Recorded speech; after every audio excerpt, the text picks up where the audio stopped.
မင်းပျော်ရွှင်မှုနောက်ကိုပဲအမြဲလိုက်နေမိတဲ့အခါအဲ့ဒီပျော်ရွှင်မှုကပဲမင်းကိုတဖြည်းဖြည်းချင်းတတ်ပစ်လိုက်လိမ့်မယ်ကျွန်တော်ကချမ်းသာတယ်လူချင်တာအကုန်ရတယ်ဒါပေမဲ့ကျွန်တော်ဘဝကရွှေရောင်အကျဉ်းတောင်တစ်ခုဖြစ်နေခဲ့တယ်ခန္ဓာကိုယ်တွေကလေးလံစိတ်တွေကထိုင်းမွိုင်းနေ့တိုင်းအိယာကနေထားရတာကိုကကြီးမားတဲ့ဝန်ထုတ်ဝန်ပိုးတစ်ခုလိုပဲကျွန်တော်တက်ရှိထင်ရှားရှိနေတာလားဒါမှမဟုတ်တည်နေတာလားတော့မသေးခွဲတော့ဘူး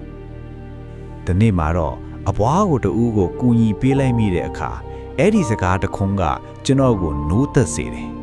ကျေးဇူးတင်ပါတယ်တဲ့အဲ့ဒီအချိန်မှာကျွန်တော်တီးလိုက်ရတယ်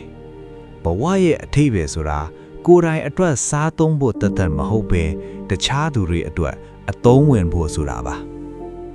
ကျွန်တော်နေထိုင်မှုပုံစံကိုပြောင်းလိုက်တယ်